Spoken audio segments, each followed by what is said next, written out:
casa, les damos la más cordial bienvenida. Les invitaron hoy porque va a haber una actividad especial acerca de bautizos, y algunos tendrán algunas preguntas. ¿Por qué? Quizás algunos les dijeron, bueno, no estás un poco ya grande para bautizarte. Pero vamos a ver en San Mateo. Primero vamos a ir a Lucas, perdón. Lucas capítulo 3. ¿Cuál es el origen de este mandamiento?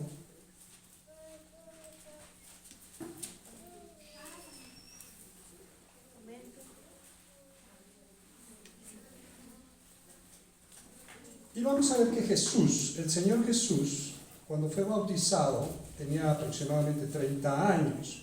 Pero ¿qué significaba o el por qué sucedió de esta manera? Estamos en Lucas capítulo 3. En el año 15 del imperio de Tiberio César, siendo gobernador de Judea Poncio Pilatos y Herodes, tetrarca de Galilea, y su hermano Felipe, tetrarca de Iturea, y de la provincia de Traconite, y Lisanias, tetrarca de Abilinia.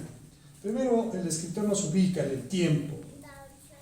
Esto fue cuando Jesús tenía aproximadamente 30 años. Y siendo sumos sacerdotes Anás y Caifás, vino palabra de Dios a Juan, hijo de Zacarías, en el desierto. Este Juan es el que se conoce comúnmente como Juan el Bautista, hijo de Zacarías, que era linaje de sacerdotes. Y él fue por toda la región contigua al Jordán, el Jordán es el río, predicando el bautismo del arrepentimiento para perdón de pecados. Este bautismo significa, a grandes rasgos, el deseo de una persona de arrepentirse de su vida pasada llena de pecados y venir a una nueva vida en Cristo Jesús, que es el único que puede perdonar nuestros pecados. Juan el Bautista predicaba ese bautismo de arrepentimiento. Arrepentimiento significa un cambio de dirección, dejar de hacer aquellas cosas que no le agradan a Dios y ahora tomar la decisión de cambiar para hacer las cosas que le agradan a Dios. El bautismo del arrepentimiento para perdón de pecados. Y él lo explicaba de esta manera, Juan Bautista. Como está escrito en el libro de las palabras del profeta Isaías, que dice: voz del que clama en el desierto, preparad el camino del Señor, preparad el camino del Señor, enderezad sus sendas, todo valle se rellenará y se bajará todo monte y collado. Los caminos torcidos serán enderezados y los caminos ásperos allanados. Y verá toda carne la salvación de Dios. Este es un extracto del libro de Isaías, de la profecía, en el cual se basaba Juan el Bautista. No está hablando de los valles que se van a rellenar, ni está hablando de los montes que van a bajar y van a ser ahora una tierra plana.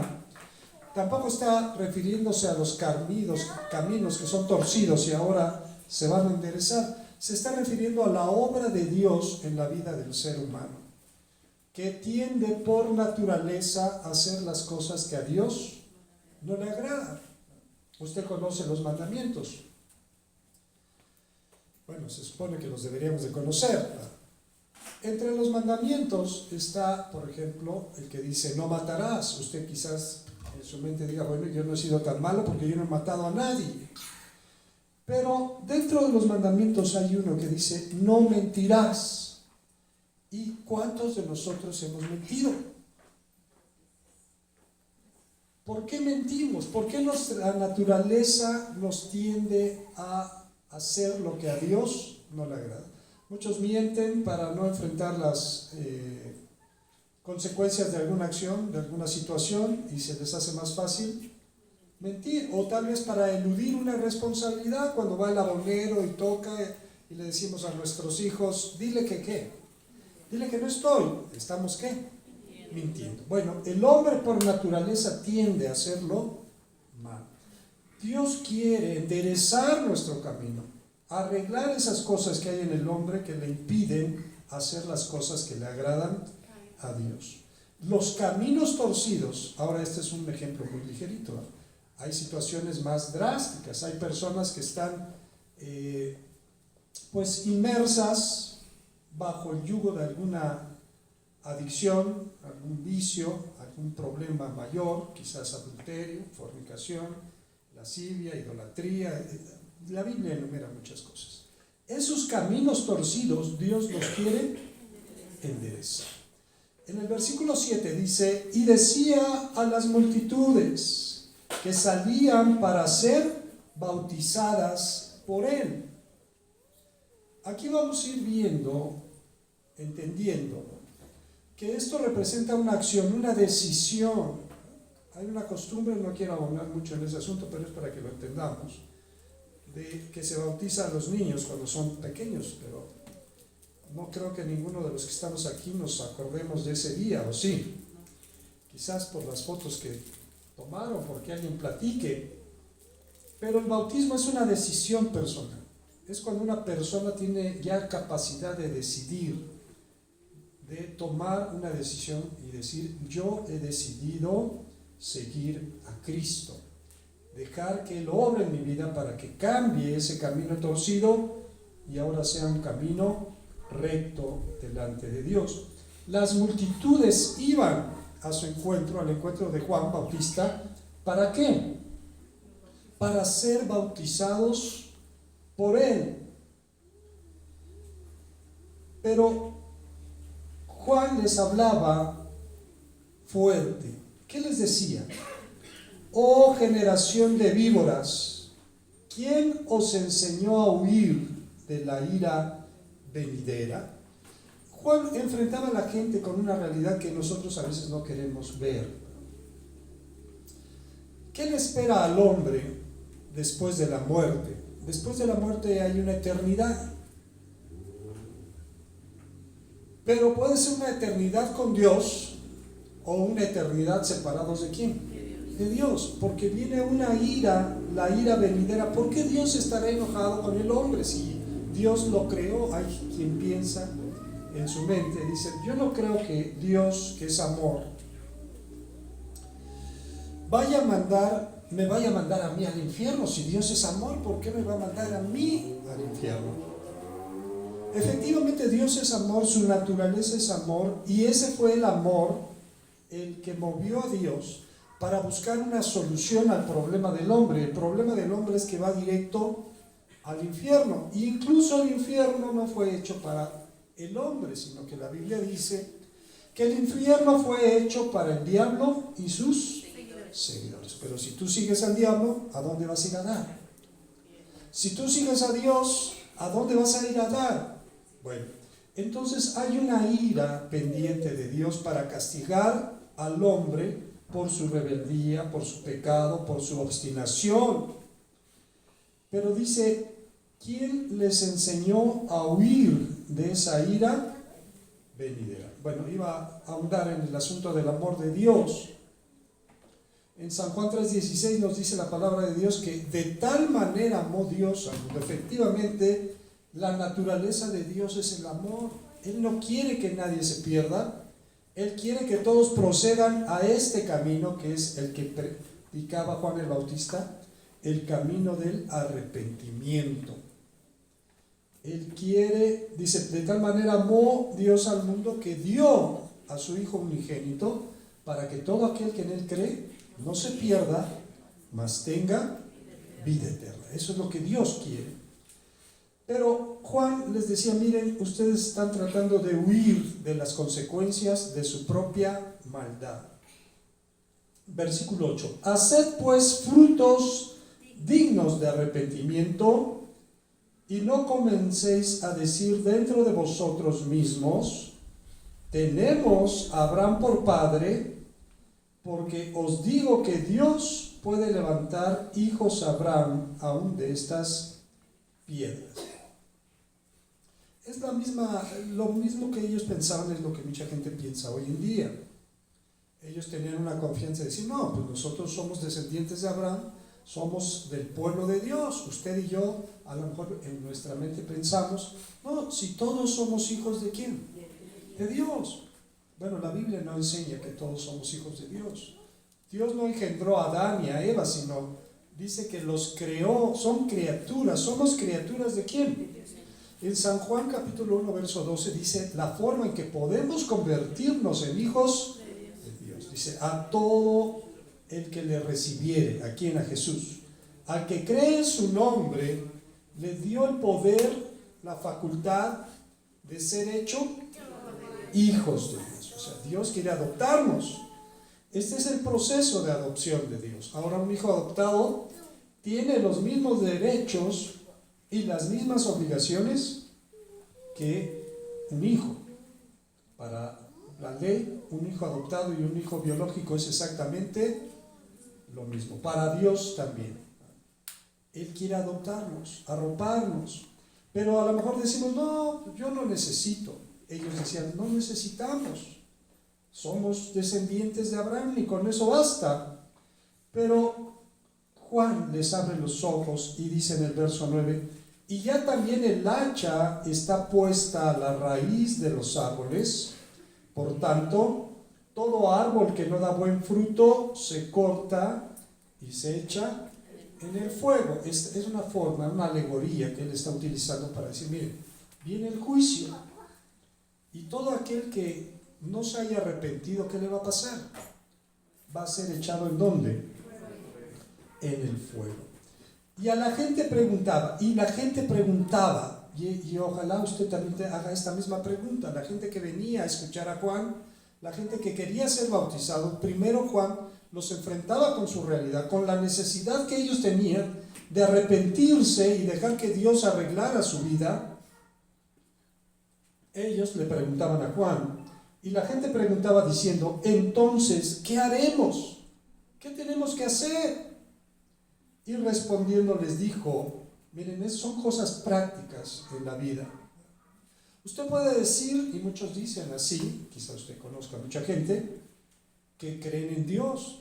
Quizás usted mismo dirá, yo creo en Dios.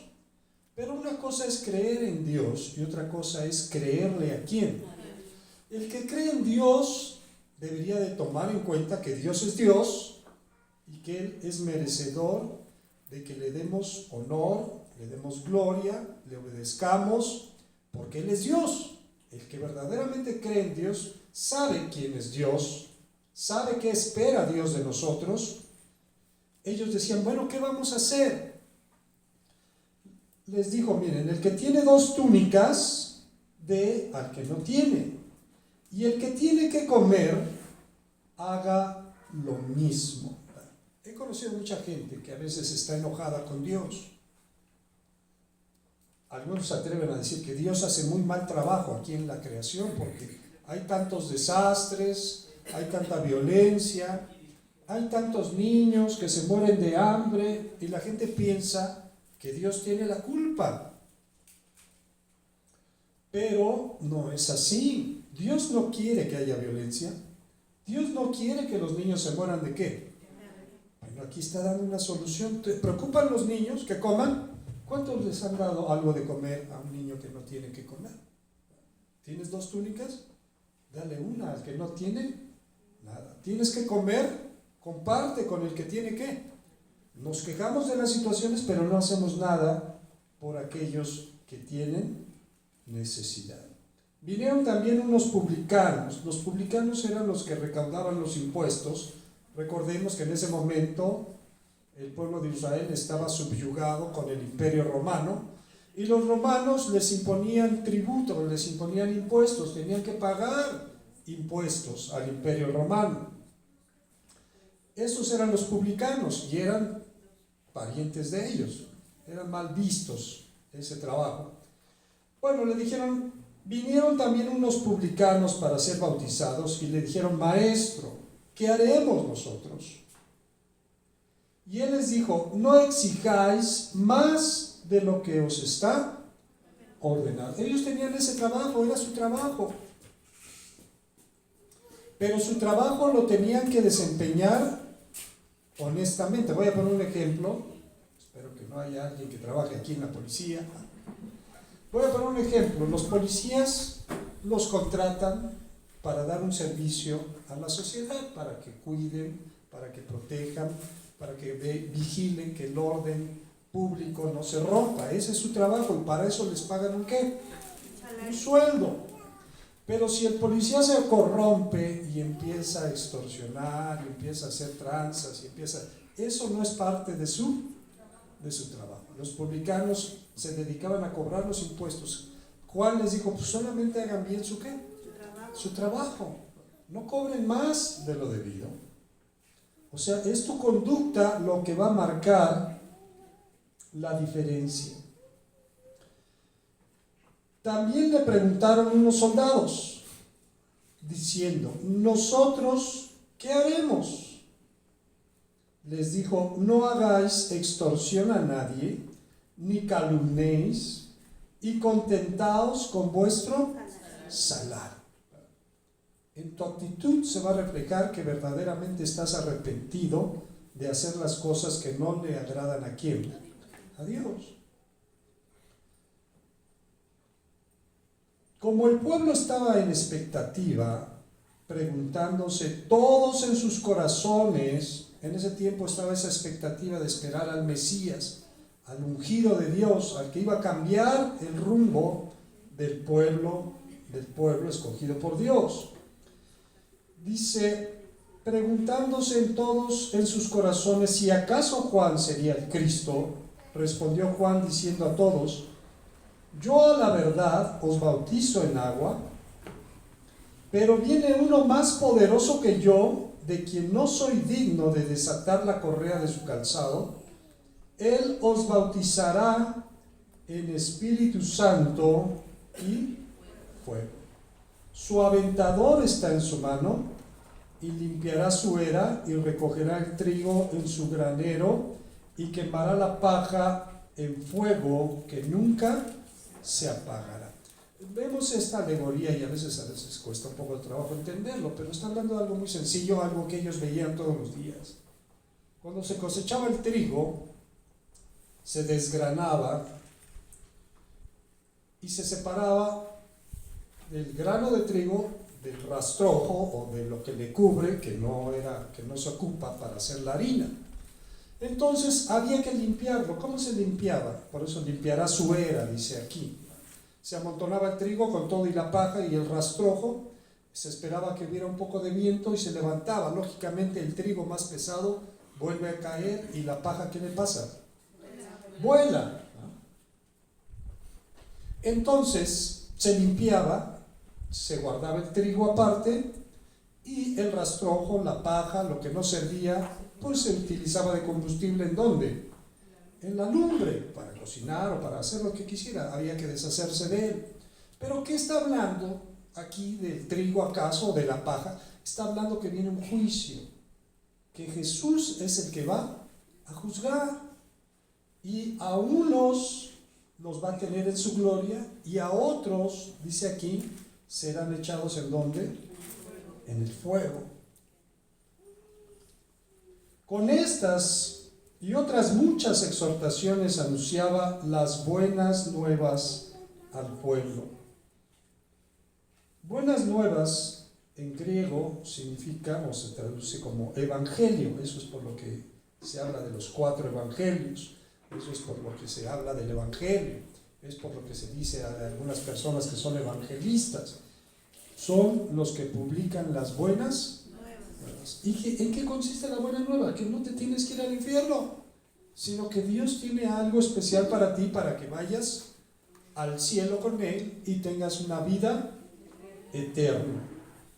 Con estas y con muchas otras exhortaciones anunciaba las buenas nuevas al pueblo.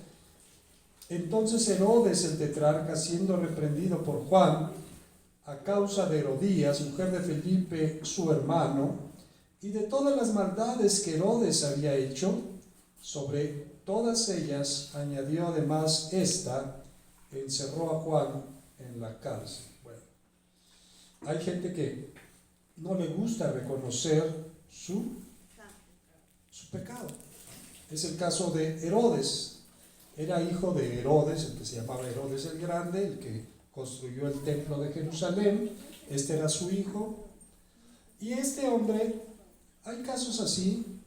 Les digo, la maldad del mundo va en aumento cada día, pero no es nada nuevo, siempre ha habido maldad. Este hombre se le hizo fácil quitarle la esposa a su hermano, se llamaba Herodías, la mujer también, le quitó la esposa y vivía con ella. Y Juan le decía, eso no te es permitido, estás mal, lo que estás haciendo está ¿qué? Está mal.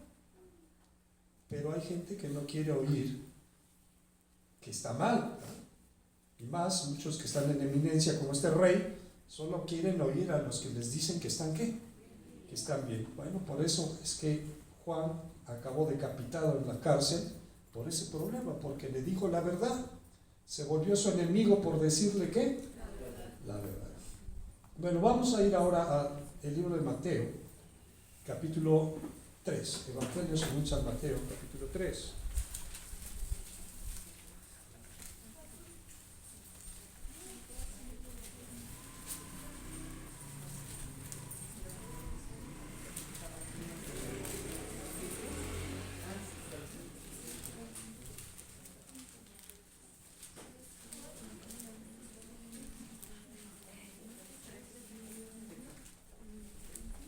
Ok, ya estamos aquí, Mateo capítulo 3. Vamos a leer el versículo 13. Dice, entonces Jesús vino de Galilea. Galilea era en el norte, Judea era en el sur de Israel. Vino de Galilea a Juan al Jordán. ¿Para qué fue Juan? Jesús. Para ser bautizado por él. Para ser bautizado por él. Ahora, estamos hablando que ese bautismo era un bautismo de arrepentimiento, era un bautismo para arreglar nuestro camino, era un bautismo que implicaba el deseo de que Dios obre nuestra vida para corregir nuestra vida, hacer las cosas que le son agradables ¿a quién? A Él. Pero entonces viene la pregunta, ¿por qué Jesús tendría que ser qué? ¿Acaso Jesús tenía un camino torcido? Vamos a ver. Dice, mas Juan se le oponía, o sea, no lo quería ¿qué? Bautizar. Diciendo, yo necesito ser bautizado por ti y tú vienes a mí. Pero Jesús le respondió, deja ahora, porque así conviene que cumplamos toda justicia. O sea, era la voluntad ¿de quién? De Dios. Entonces él dijo, esto tiene que ser ¿qué? Así. Esto tiene que ser así. Entonces Juan le dejó. Y Jesús, después de que fue bautizado, ¿dónde fue bautizado Jesús? En el río Jordán. ¿Cómo fue bautizado? No le metieron la cabeza en una pila, ni le echaron agua en la cabeza. Es un simbolismo. Hoy vamos a tener bautismos. Ustedes ven aquí una alberca con agua. No es otra cosa, no es agua bendita, es agua. Pero es un simbolismo que representa la muerte al viejo hombre y un nuevo nacimiento conforme a la voluntad ¿de quién? Así fue bautizado Jesús. Así somos bautizados nosotros, los que hemos creído ¿en quién? En Jesús. Y Jesús, después de que fue bautizado, subió luego del agua y aquí algo sobrenatural sucedió. Aunque es algo natural, usted ve aquí el agua, los que van a bajar al agua van a ser bautizados, pero hay algo, un trasfondo espiritual también. En el caso de Jesús también lo hubo. Dice que los cielos fueron abiertos y vio al Espíritu de Dios que descendía como paloma y venía sobre él, y hubo una voz de los cielos que decía, este es mi Hijo amado en quien tengo complacencia. ¿Por qué complacía Jesús al Padre? Porque Jesús dijo, yo no he venido a hacer mi propia voluntad, sino la voluntad ¿de quién? De mi Padre. Entonces, el bautizarse es cumplir con la voluntad ¿de quién?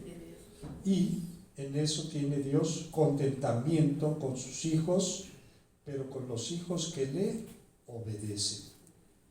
Vamos a ir, para que entendamos un poquito más, no vamos a ir muy a profundidad, pero solamente estamos viendo algunos ejemplos en el libro de los Hechos de los Apóstoles, una historia de un hombre que fue bautizado.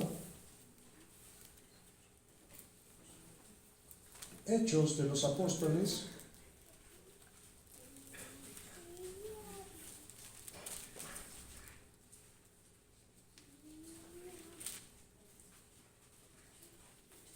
capítulo 8,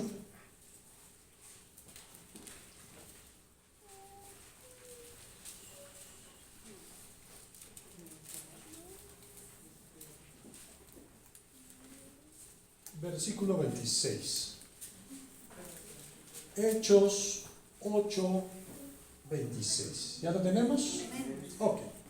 Un ángel del Señor habló a Felipe. Felipe era conocido como Felipe el Evangelista, que había sido uno de los elegidos diáconos en la iglesia de Jerusalén.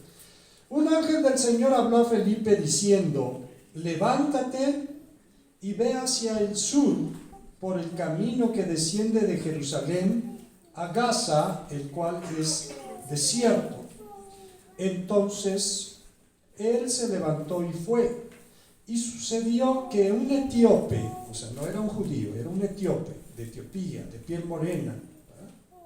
Un etíope, eunuco, quiere decir, era funcionario de la corte de la reina de Etiopía, funcionario de Candace, reina de los etíopes, el cual estaba sobre todos sus tesoros, era el tesorero de ese reino, era alguien importante, y había venido a Jerusalén. ¿A qué había venido a Jerusalén? Adorar.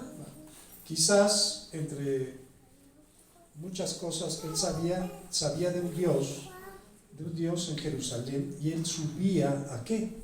A adorar cada año, que era la costumbre de aquellos que creían en Dios. Él regresaba a su casa, a su reino, a sus labores. Había venido a Jerusalén para adorar, pero ya iba de regreso. Y el Espíritu dijo a Felipe: acércate y júntate a ese carro. Les digo que era un hombre importante. Carro se refiere a, no iba a un carro, sino era una litera de esas que usaban los poderosos, que se subían, y había personas que los llevaban, ¿qué? Cargando. Ese era el carro del etíope, que era el tesorero de la reina Candace de Etiopía. Y entonces Felipe se acercó. Acudiendo Felipe, ¿qué estaba haciendo el etíope? Sí, se imaginan esas literas, ¿verdad? Que tenían una silla, pero también tenían un techito y cortinas para que no le dieran ¿qué? Bueno, ahí estaba este hombre, estaba leyendo una parte de la Biblia del profeta Isaías. Dice que se acercó Felipe, le oyó, quiere decir también que estaba leyendo en voz alta. Le oyó que leía al profeta Isaías y le dijo, ¿pero entiendes lo que lees? Él estaba leyendo y Felipe le pregunta, ¿estás entendiendo lo que estás leyendo? Ahora es importante leer la Biblia, pero lo más importante es ¿qué? Es entenderla. Y él dijo, era un hombre, aunque era un hombre importante, era un hombre sencillo, porque no le dijo, bueno, ¿tú por qué te acercas o qué me hablas? ¿O qué te interesa lo que yo lea o deje de qué? Oh, era un hombre amable, era un hombre sencillo. Dijo, ¿y cómo podré si alguno no me enseñare? Y rogó a Felipe que subiese y se sentase con quién. Así que lo subieron a la litera. Los que no iban muy contentos eran ¿quiénes? Los que la cargaban.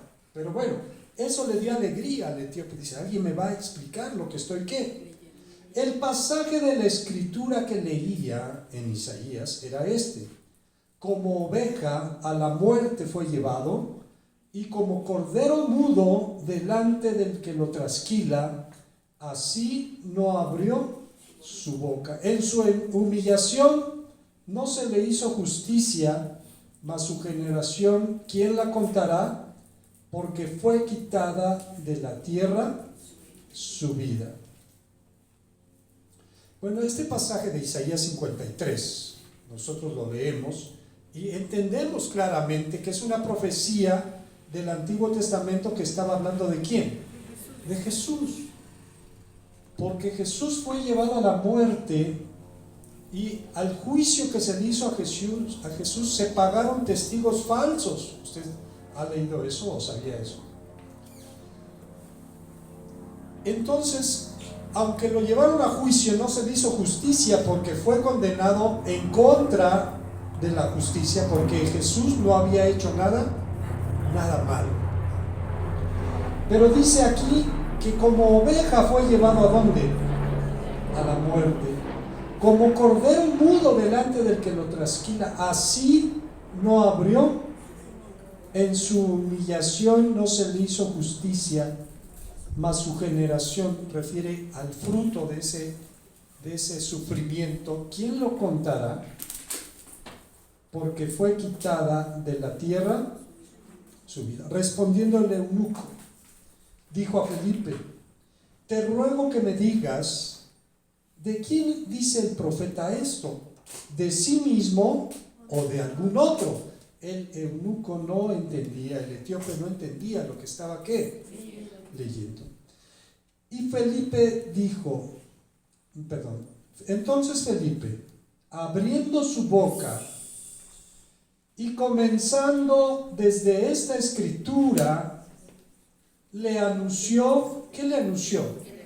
El evangelio de Jesús. ¿Qué dijimos que era evangelio? Las buenas noticias, las buenas nuevas de Jesús. Entonces le empezó a compartir lo que yo les estoy diciendo. Felipe se lo dijo ¿a quién?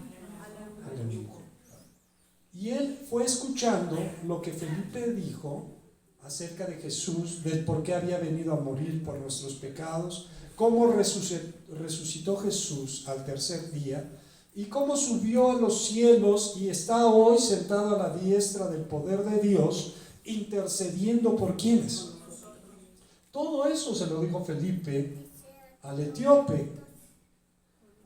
Y entonces, yendo por el camino, acuérdese que Felipe se había subido con el etíope ¿en dónde? En el carro. Entonces, yendo por el camino, llegaron a cierta agua. No dice aquí si era un río, si era una presa, si era un lago, si era una alberca. El chiste es de que tenía ¿qué? Agua. ¿Verdad? Llegaron a cierta agua y dijo el eunuco: aquí hay agua. ¿Qué impide que yo sea bautizado? Llegaron a esa agua y surgió, nadie lo obligó, nadie lo llevó de niño a meterlo al agua aunque él no quería. Fue una decisión ¿qué? Personal. El etíope dijo: yo quiero bautizarme, aquí hay agua. ¿Qué hay? ¿Algún impedimento para que pueda yo bautizarme?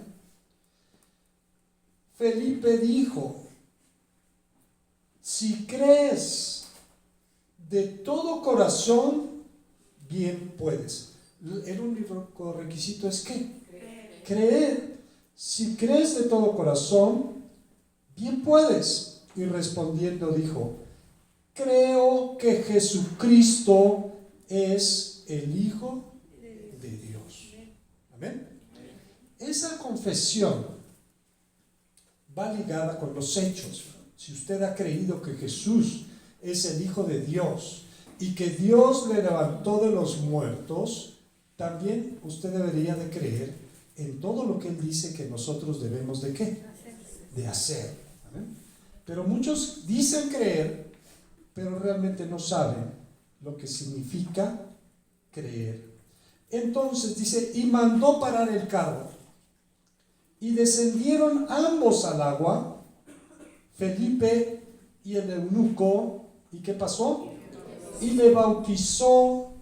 Y cuando subieron del agua, cuando Jesús subió del agua, hubo algo sobrenatural que el Espíritu Santo descendió sobre él en una forma corpórea, quiere decir en una forma que se veía como si fuera una ¿qué? Pero se abrieron los cielos y se oyó del cielo una voz que decía: este es mi Hijo amado en el que tengo. Bueno, aquí también hubo algo sobrenatural. Cuando subieron del agua, el Espíritu Santo, el Espíritu del Señor, arrebató a Felipe y el eunuco no le vio más. De repente se encontró solamente el eunuco. Felipe no supo a dónde se fue. Lo que sí supimos es quién se lo llevó: el Espíritu del Señor. Y el eunuco no le vio más y siguió gozoso su camino, porque había recibido el mejor regalo que alguien puede recibir: el regalo de la vida eterna. Amén. Vamos a ver también, aquí mismo en el libro de los Hechos, un poquito antes, en el capítulo 2.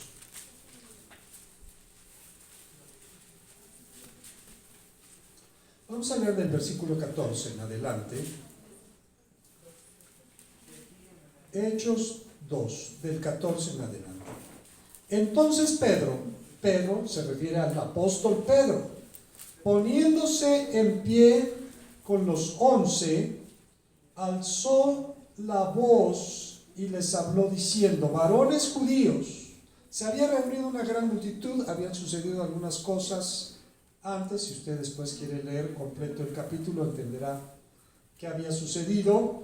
Pero la multitud se había reunido y dice que Pedro levantó la voz y estaban los 11 apóstoles que habían quedado. Recuerden que Judas había muerto, Judas Iscariote. Dice: hoy, varones judíos y todos los que habitáis en Jerusalén, esto os sea notorio y oíd mis palabras, porque estos no están ebrios como vosotros suponéis, puesto que es la hora tercera del día. Miren, les digo que hay cosas que suceden hoy en día que siempre han pasado, ¿verdad? Quien nos oiga o quien haya sabido o quien sepa, o a lo mejor alguien que está aquí, que diga: es que va a haber bautizos y van a bautizar a unos hermanos y los van a meter en una alberca en el agua. A lo mejor usted piensa que estamos locos, ¿verdad? Estos están re ¿qué? Estos están re locos, ¿verdad? Pues ahí también les criticaban, decían: estos están borrachos, estos están mal de la cabeza. Pero Pedro les decía: no están ebrios, ni están mal como vosotros suponéis, puesto que es la hora tercera del día. Mas esto es lo dicho por el profeta Joel, o sea, es en obediencia ¿a quién? A la palabra de Dios. Y en los postreros días, dice Dios, derramaré mi espíritu sobre toda carne, y vuestros hijos y vuestras hijas profetizarán, y vuestros jóvenes verán visiones, y vuestros ancianos soñarán sueños. De cierto, sobre mis siervos y sobre mis siervas en aquellos días derramaré mi espíritu y profetizarán, y daré prodigios arriba en el cielo y señales abajo en la tierra, sangre y fuego y vapor de humo. El sol se convertirá en tinieblas y la luna en sangre antes que venga el día del Señor grande y manifiesto. Versículo 21. Y todo aquel que invocare el nombre del Señor, ¿qué va a suceder? será salvo. El etíope le preguntó a Felipe: mira, si crees de todo corazón, bien puedes bautizarte. ¿Qué fue lo que dijo el etíope? Yo creo que Jesucristo es el Hijo de Dios. Todo el que invocare el nombre del Señor será ¿qué? Varones israelitas, oíd mis palabras, estas palabras. Jesús Nazareno, varón aprobado por Dios entre vosotros. Ahora, no le hablaba a gente que no había oído, escuchado, visto quizás los milagros de Jesús. Todos los que estaban ahí algo habían escuchado acerca de ¿quién? De Jesús. Usted y yo hemos oído hablar de Jesús. Usted y yo vemos películas en Semana Santa que hablan de la pasión, Bueno, Jesús es un personaje que conocemos, oímos, sabemos. Lo mismo sucedía con los que estaban allí, pero a veces eso no es suficiente.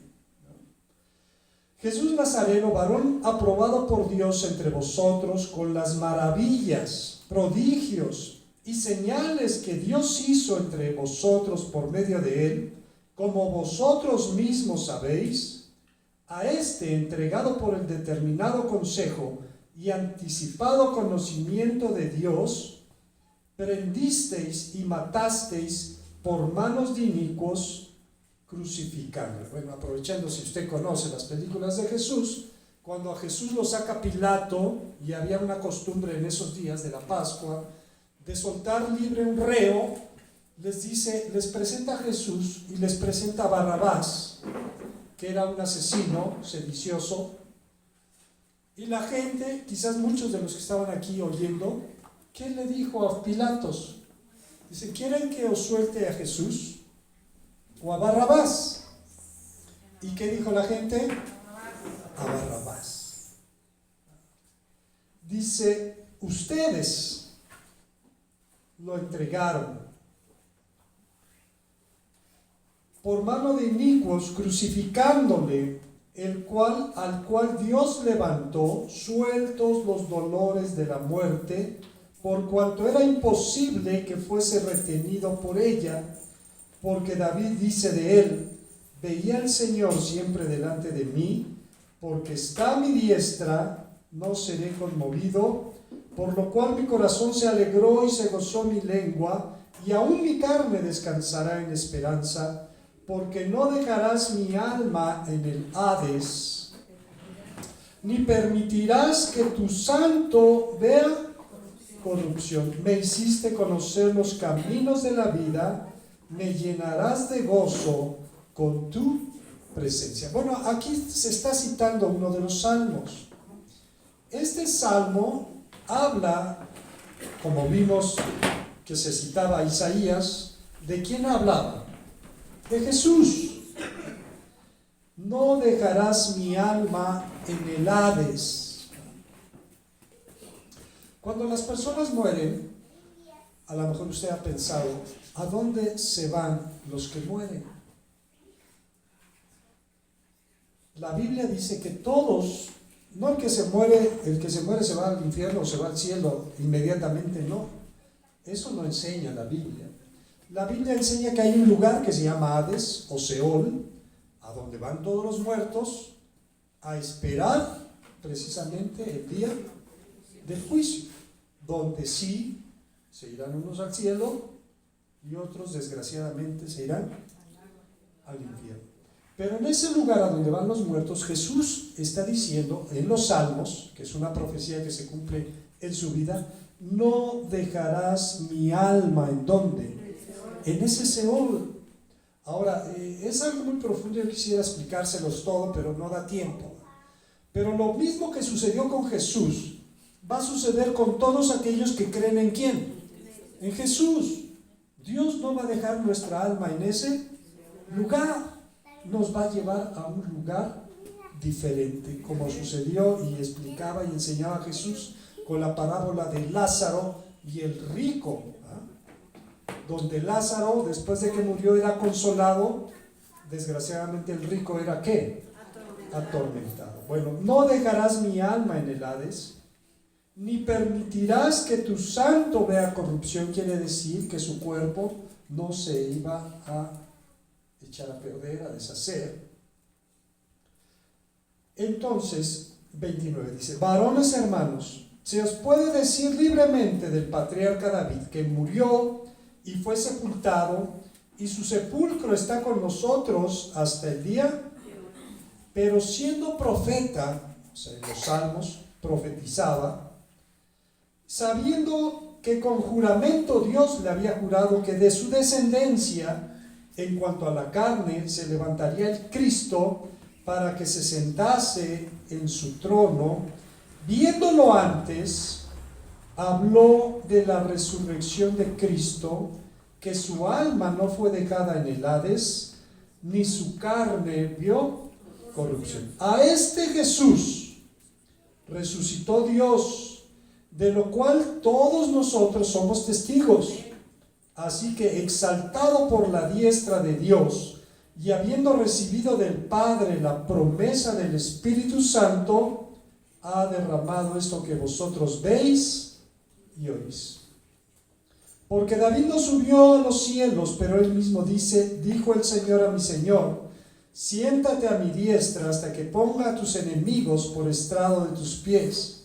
Sepa pues ciertísimamente toda la casa de Israel que a este Jesús, a quien vosotros crucificasteis, Dios le ha hecho Señor y Cristo. Al oír esto, ¿recuerdan al que estábamos hablando, al etíope? Que cuando oyó a Felipe que le hablaba y le explicaba acerca de Jesús, él creyó ¿en dónde? En su corazón. Estos se compungieron también ¿de qué? De corazón, y dijeron a Pedro y a los otros apóstoles: varones hermanos, ¿qué haremos? Pedro les dijo: arrepentíos, ¿y qué? Y bautícese cada uno de vosotros en el nombre de Jesucristo para el perdón de los pecados, y recibiréis el don del Espíritu Santo. Porque para vosotros es la promesa, y para vuestros hijos, y para todos los que están lejos, para cuantos el Señor nuestro Dios llamaré. Y con otras muchas palabras testificaba y les exhortaba diciendo: sed salvos de esta perversa generación. Así que los que recibieron la palabra fueron, ¿qué hicieron? Fueron bautizados. Les digo que el bautismo es un resultado a la obediencia de la palabra, y es en el momento que uno tiene razón, tiene la capacidad de decidir.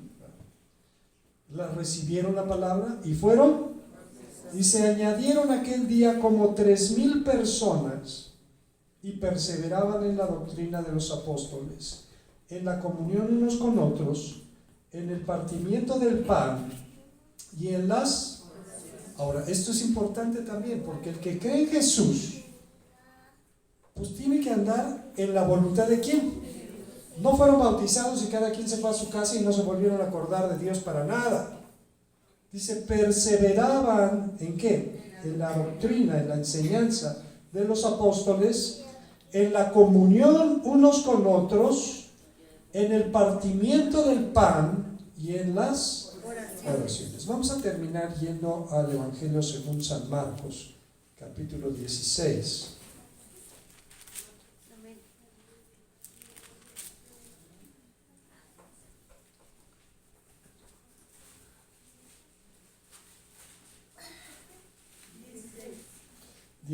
¿Ya lo tenemos? Vamos a leer del versículo 14 en adelante.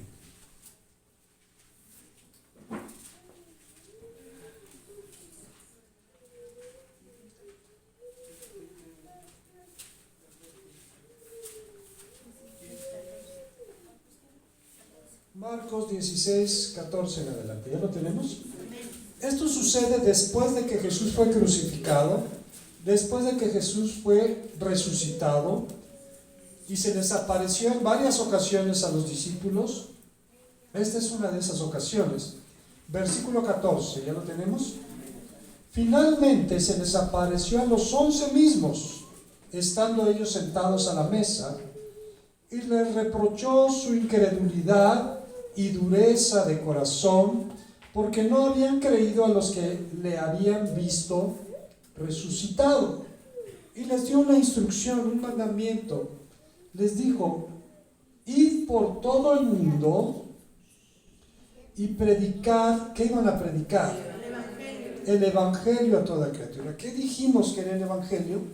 Las buenas noticias de que el hombre no tiene que sufrir, sino que Dios quiere regalarle la vida eterna. Predicad el Evangelio a toda criatura. El 16. el que creyere como el eunuco, como esa multitud, el que creyere y qué, y fuere bautizado, ¿qué le va a pasar? Salvo de la ira venidera, salvo del juicio de Dios, salvo de irse al infierno. Eso significa ser ¿qué? Salvo. El que creyere y fuere bautizado será salvo. Pero esa moneda tiene dos caras. La otra cara es la siguiente: mas el que no creyere, ¿qué le va a pasar? Será condenado. Voy a repetir esto y con eso vamos a terminar esta explicación. Dice: el que creyere y fuere bautizado, ¿qué va a pasar? Será salvo. Mas el que no creyere será condenado. Y este día estamos muy alegres, muy contentos por los hermanos que han tomado la decisión. Habíamos pospuesto esto, habíamos tenido otros planes, algunos pensaban que íbamos a salir fuera para hacerlo, pero tomamos la decisión de hacerlo aquí, hacerlo de esta manera, para que pudieran invitarlo a usted que está hoy presente.